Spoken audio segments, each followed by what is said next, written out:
name is Bill DiPaolo.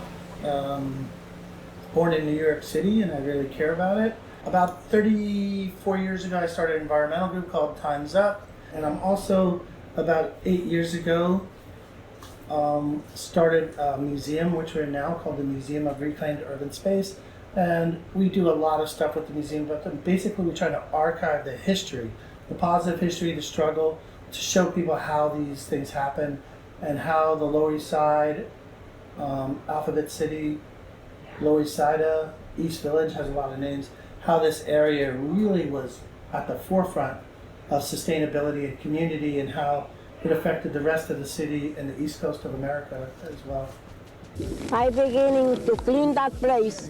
Nobody told me at that time, don't clean this because that don't belong to you or to nobody.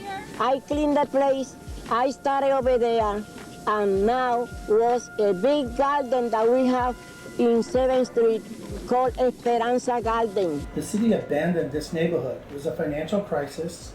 The city abandoned the neighborhood, and people started taking over things themselves. They took over buildings. They were called squats. They were community centers. We're still trying to save some of our community centers.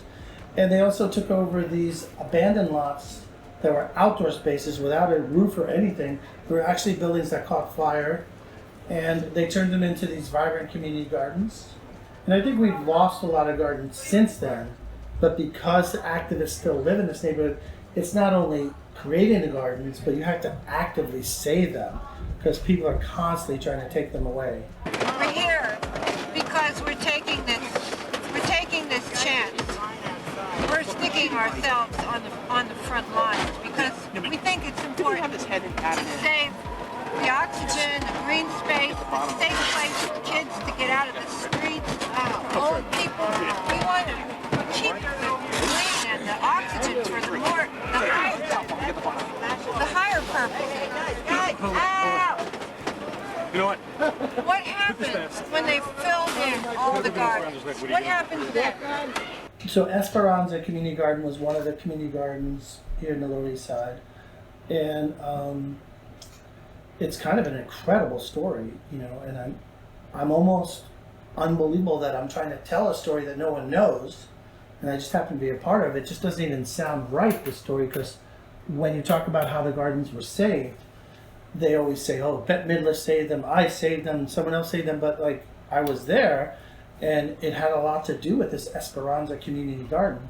So the quick story about Esperanza Community Garden was a developer who was a serial garden destroyer called Donald Kaposha was trying to expand his brand new building. And a way back then to expand his building was to suck up a community garden, because there was very little resistance. He could bribe a few community board members. He could bribe, you know, the local leaders, and, you know, even pay for some of the stuff. I mean, it was just kind of corruption back then. Then we immediately met with the garden, and they were like, do anything to save this garden. So we did. Nobody going to take Esperanza Garden. We have to fight. I work with a group called Time's Up, another group called More Gardens, and a bunch of squatters and community members. We got together and we started sleeping in that garden every night. And More Gardens built this great frog. It was called a coquille. And I was booking it. People were sleeping in the frog. And what we're doing is occupying the space so the police can't run in there and try to take it away. And this was going on through the winter time. And at the same time that this was happening, we were fighting to save all the gardens in the courtroom.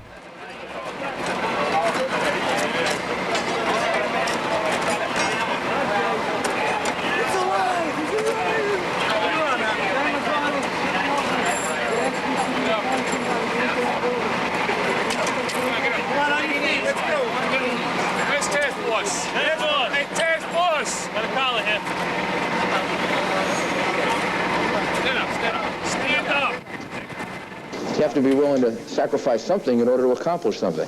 And if you live in the unrealistic world, well, then you can say, well, everything should be a garden. But then where would people live? Where would they be able to get affordable housing? And I want Giuliani to understand that we know that what your language is saying, that you are saying affordable housing, but like this building, affordable to who?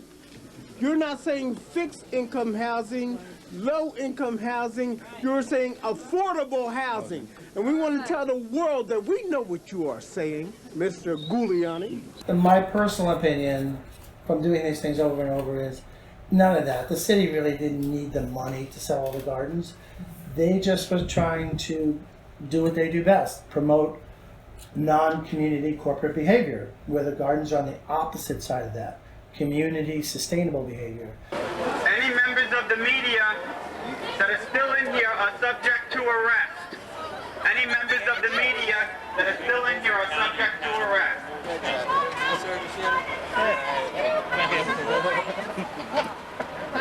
You want to give me your story now?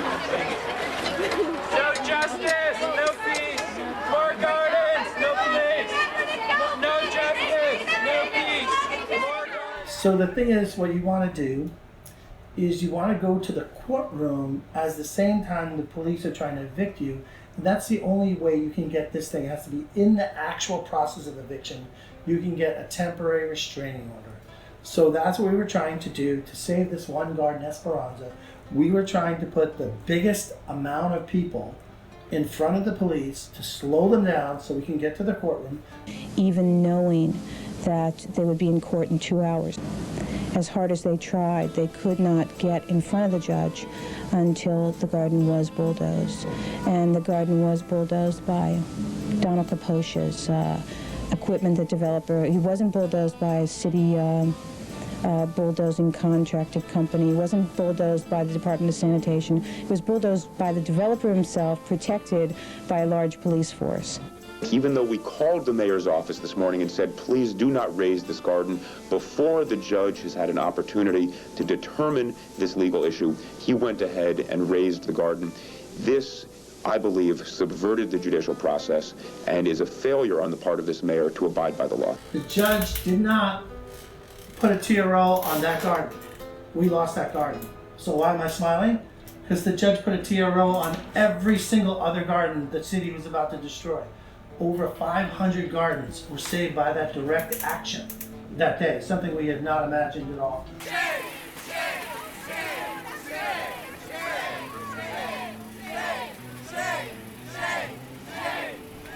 I think the reason why Esperanza turned into this great success, besides being the timing, it was our last resort.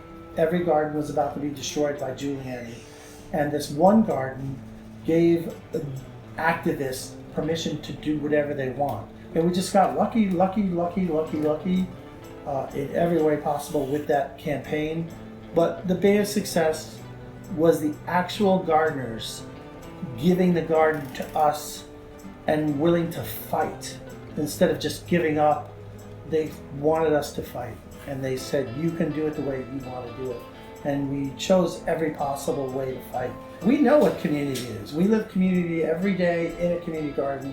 We don't need corporations or the city to tell us what is community. So I wish they would just leave us alone.